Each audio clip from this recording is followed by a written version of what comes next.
शनीबद्दल एक भीती घातली जाते किंवा समाज मनात ती भीती बिंबवली गेली आहे. हं. त्याच्या बरोबर उलटं शुक्राचं आहे. म्हणजे शुक्र हा सगळ्यात प्रिय, सगळ्यात रोमॅन्टिक ग्रह मानला जातो. हो, मराठीतली, हिंदीतली जी काही सगळे गाणी असतील ती सगळी शुक्रावरची शुक्र गाणी आहेत. हो. शुक्राचा स्वभाव शुक्र कसा आहे? तारा मंद हो, मंदवारा. अगदी. तो मला नेहमीच आठवतो. शुक्र जो आहे ही प्रेमाची देवता म्हणून ग व्हीनस आलेला आहे आणि आपल्याकडे पण आपण खरं म्हणजे शुक्राचार्य म्हटलं तर ते जरा भयावह देव आहे तो. शुक्राचार्य बरोबर आहे.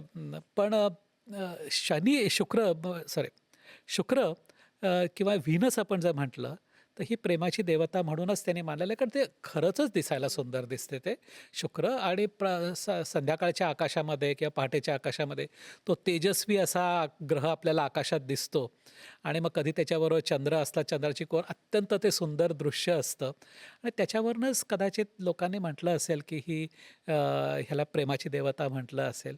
ह्याच्या उलट मंगळाला युद्धाचा देव आहे तो हं. लाल रंगाचा असल्यामुळे. तर मंगळाला युद्धाचा देव तर शनीला प्रेमाची देवता असं म्हणण्यात आलेलं आहे.